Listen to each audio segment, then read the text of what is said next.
രാഹുൽ മാങ്കൂട്ടത്തിനെതിരായ ലൈംഗികാരോപണങ്ങൾക്ക് പിന്നാലെ പാലക്കാട്ടെ കോൺഗ്രസിൽ തമ്മിലടി രൂക്ഷം. ഷാഫി വിഭാഗത്തിനെതിരെ ആരോപണവുമായി ഒരു വിഭാഗം രംഗത്തെത്തി. രാഹുലിനെ കൊണ്ടുവന്ന് പാലക്കാടിനെ ഷാഫി ചതിച്ചു എന്നാണ് ആരോപണം. മുൻ എംപിയുടെ മകൾക്ക് രാഹുൽ അശ്ലീല മെസ്സേജ് അയച്ചു എന്ന ആരോപണവും ഉയരുന്നുണ്ട്. രാഹുൽ മാങ്കൂട്ടത്തിൽ വിവാദം തുടങ്ങിയതിന് പിന്നാലെ പാലക്കാട്ടെ കോൺഗ്രസിലും യൂത്ത് കോൺഗ്രസിലും KSUവിലുമാണ് തർക്കവും തമ്മിലടിയും രൂക്ഷമായത്. പാലക്കാട്ടെ കോൺഗ്രസിനെ ഷാഫി പറമ്പിൽ ചതിച്ചുവെന്നും രാഹുലിനെ എന്തിനു കൊണ്ടുവന്നുവെന്നുമാണ് ഒരു വിഭാഗത്തിന്റെ ചോദ്യം.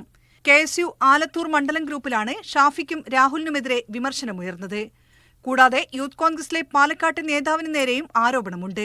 മുൻപ് അശ്ലീല മെസ്സേജ് അയച്ചതടക്കം വീണ്ടും ഒരു വിഭാഗം ചർച്ചയാക്കി തുടങ്ങി. തിരിച്ചുപിടിക്കും തൃത്താല എന്ന പേരിലുള്ള വാട്സ്ആപ്പ് ഗ്രൂപ്പിലും ഷാഫിക്കെതിരെ വിമർശനമുണ്ട്. മുൻ എംപിയുടെ മകൾക്ക് രാഹുൽ അശ്ലീല മെസ്സേജ് അയച്ചെന്ന് ബൽറാം വിഭാഗം ആരോപണമുന്നയിച്ചതോടെ തർക്കം തുടങ്ങി. തുടർന്ന് തൃത്താല മണ്ഡലം കമ്മിറ്റി യോഗത്തിൽ കയ്യാങ്കളിയുമുണ്ടായി. പ്രതിഷേധങ്ങളെ ഭയന്ന് രാഹുൽ ഇതുവരെ പാലക്കാട്ടേക്ക് എത്തിയിട്ടില്ല.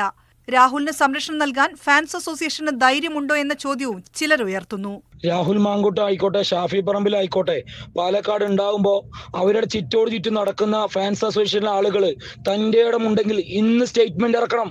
ഞങ്ങൾ പാലക്കാട് രാഹുലെ കൊണ്ടുവരും, സംഭാഷണം ഒരുക്കും, പാലക്കാട് ജില്ലയിലെ യൂത്ത് കോൺഗ്രസ് സംഭാഷണം ഒരുക്കും. അത് പറയാനുള്ള ആർജവം പാലക്കാട് യൂത്ത് കോൺഗ്രസുകാർക്ക് വേണം. രാഹുൽ മാങ്കൂട്ടത്തിലിനെ പാലക്കാട്ടെ A ഗ്രൂപ്പ് നേതാക്കൾ അടൂരിലെ വീട്ടിലെത്തി കണ്ടിരുന്നു. DYFഐയും SFഐയും അടക്കമുള്ള സംഘടനകൾ രാഹുലിനെ തടയുമെന്ന് പ്രഖ്യാപിച്ചിട്ടുണ്ട്. സർക്കാർ പരിപാടികളിൽ നിന്നും രാഹുലിനെ ഒഴിവാക്കിയിരുന്നു. മീഡിയ 1 പാലക്കാട്.